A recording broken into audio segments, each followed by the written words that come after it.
What's going on, YouTubers? Your boy, Delexman here with your review for WWE Hell in a Cell 2012. I'm going to give you guys my thoughts on the matches, my overall view of the pay-per-view, and all that jazz here in this video.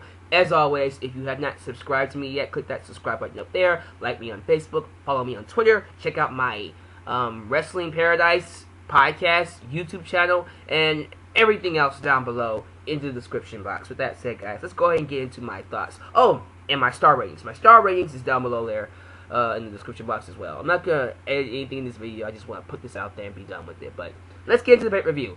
Overall, the pay-per-view was better than I thought it would be. Was it spectacular? No. Was it good, as in this is a show I recommend? Not really. But if you watch it, you'll enjoy some stuff, in my opinion. It wasn't like anything bad. It was above average, definitely. It was a decent show overall. Nothing really to take home and tell the people about, but if you have not seen it and you want to see it, you'll like some stuff about it, you'll hate some stuff about it. But let's talk about what happened in the show. We opened up the show with Randy Orton versus Alberto Del Rio. The match was a good match. I was thoroughly entertained throughout this match. We got some good psychology, we got some good back and forth action. They both worked well with each other. Del Rio looked pretty good against Randy Orton in this match, even in the beat. This big ass, cool ass spot at the end where Del Rio did like a twisting, I think he was going for like a enziguri, and at the last second, Randy Orton cut him by the head and RKO'd him from the top rope, and it was pretty sick. The ending of the match was probably the best part. So, Randy Orton beats Del Rio, wasn't too pissed off about it. Del Rio lost in a believable way. It was a good match. He looked good in it. Can't complain. Good match. The next match on the show, I believe, is the Tag Team Championship match, right? Yes, it is Team Hell No versus Team Rhodes Scholars. I don't know why they say Team Hell No. Just, it's Hell No versus Rhodes Scholars. How about that? The match, I won't lie, it wasn't as good as I would hope it to be. It was okay. It was decent. But, I don't know, it didn't live up to my standards. It wasn't as good as I thought it would have been. So, the ending kind of hurt it a little bit. We had Kane get his team disqualified because I think Daniel Bryan ended up hitting Kane outside the ring. Kane lost his mind, and he just got the team disqualified by beating up both Cody Rhodes and Damian Sandow. So, you know, the Tag Team Champions retain. They don't lose the championships. Team Rhodes Scholars walks out with a victory. So, I guess everybody's happy, but I wasn't too thrilled with the outcome of the match. It was a decent match, it was fine, and I understand if it leads to something like later on down the road, Kane becomes a little bit more uncontrollable, making him more of a heel, and, you know, having Daniel Bryan get that babyface reaction as he is the weak link of the team. So when they actually do split up, they already have their roles when they clash, so that's fine. So if it has a long-term blow-off, okay. But for this particular match at this point in time, not really a fan of the match ending in DQ, but what can we do? Team Rhodes Scholars wins the match. Then after that, we have the IC Championship. Kofi Kingston versus The Miz. Typical match. It wasn't as good as their main event, the actual show main event match. You know, it was a decent match. We had some psychology moments in it. I think The Miz worked well on Kofi Kingston's leg, but Kofi Kingston still ended up beating him with the other leg, because he can do the Trouble in Paradise with both legs, apparently. He's versatile like that. So, Kofi Kingston beats The Miz, and he's still your IC champion. Not much to say. Next up is the United States Championship match. This was one of the random matches. Not the random matches, but one of the extra matches thrown on there. In my opinion, I'll say it like this, because I'm pretty sure we have different views and opinions on this match. I enjoyed it. I thought it was a good match. I thought the match was well worked by both Antonio Cesaro and Justin Gabriel. However, the crowd was dead big time during this match. I enjoyed it because I'm a wrestling purist. I enjoy a good wrestling match. But you need more than that to get people to care about this match. And you know what? I can't really blame the fans for not getting into this match, because WWE hasn't done much with Antonio Cesaro to make us care about him. They haven't. They just threw this guy on Raw and had him just wrestle random matches and then cut like 5-second promos in different languages, we're not really given a lot to get invested in with Antonio Cesaro. And as a result, fans don't really care that much about him. He's a great talent. I think Claudio is a great talent as much as Justin Gabriel. But when was the last time these guys actually got a segment? Justin Gabriel or Antonio Cesaro? When was the last time they got a significant spot or some type of significance on the show besides just being filler? So as a result, this match, although it kind of was filler, it's a U.S. Championship though. It should be made to be filler. So, although the match was good, there wasn't much behind it to make people care. So I don't blame people for losing interest in this match. And if you guys have checked out the ratings as of lately, Cesaro has been losing a lot of viewers, and it's only because WWE is not doing what's necessary to make people care about this guy. They're not giving him the right platform to really get over with the fans. And it's not his fault. It's not Justin Gabriel's fault either, because they had a good match, but they wasn't given the right platform for fans to get invested. And as a result, nobody cared about it. Cesaro won. I am disappointed that the fans didn't get into the match like I am, but again, I can't blame them. Wrestling purists like me probably enjoyed it, but the other fans are all like, who cares? And then the next match was another filler match. Rey Mysterio and Cara versus the Primetime Players. Yet again, a match that was good, in a sense, but the fans weren't into it. Because, just like the last match, WWE didn't really do a lot to make fans care about it. Yeah, I get it. It's a filler match. But come on, y'all. Do something with these guys outside the box of just making them have matches. And maybe fans will care more about it. I will say this. I am happy that the tag team division is getting matches that are, happening as a result of stuff. Like, this match came as a result of the tag team tournament, which is nice. I'll say that. That does give it some kind of significance or importance. That's nice.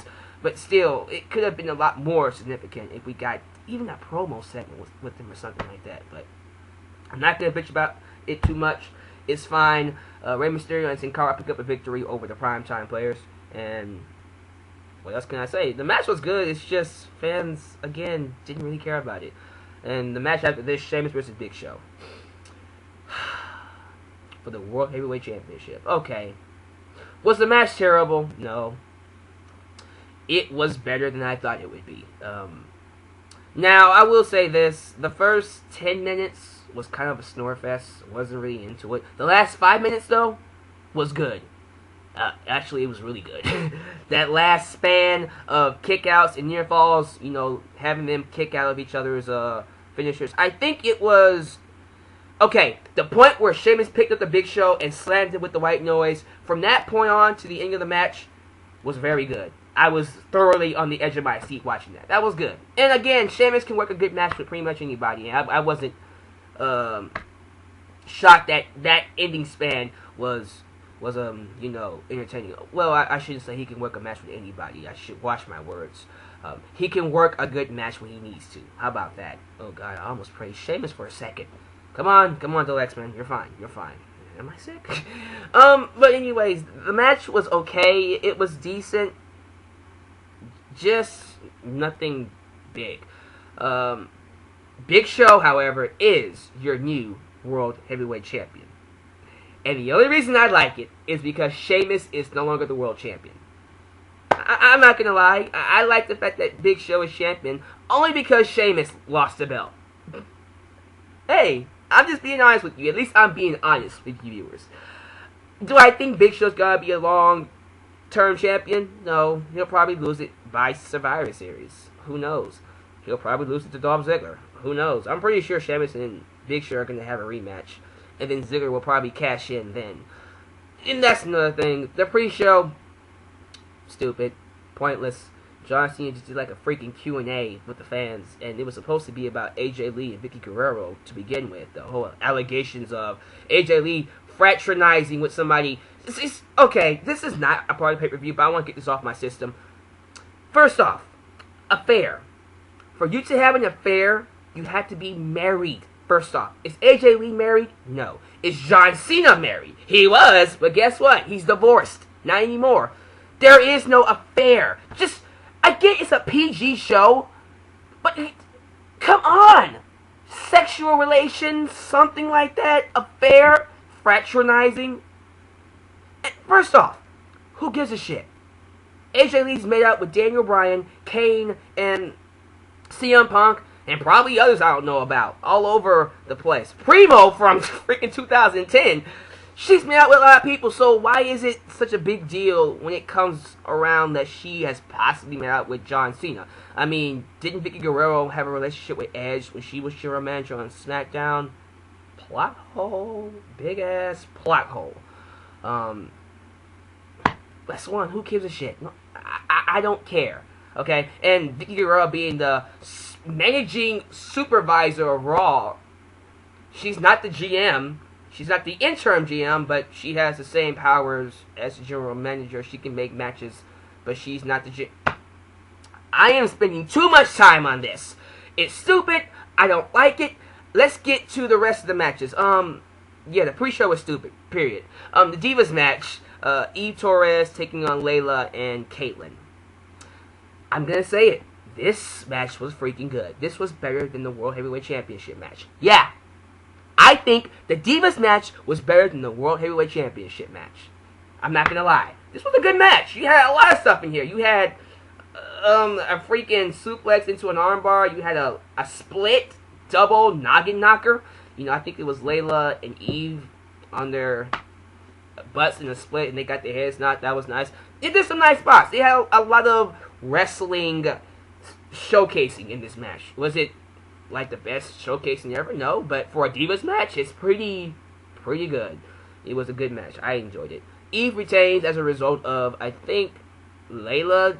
No, it was Kaitlyn who hit a move on Layla, and then Eve hit like some kind of a somersault or senton splash on Kaitlyn, and then pinned Layla, picking up the scraps from what Kaitlyn did to Layla. So pretty much, Eve retains, and I guarantee you most likely they're going to continue the storyline between Kaitlyn and Eve, with, you know, Eve probably losing her championship at Survivor Series, and Kaitlyn getting the payoff that she should get from all this screwjobness, you know what I'm saying? So, yeah, I actually think Kaitlyn would be a good Diva champion at this point. I think fans are getting behind her. I can't tell, because, again, this is another match that to me was good, but the fans just didn't give a shit. They just didn't care.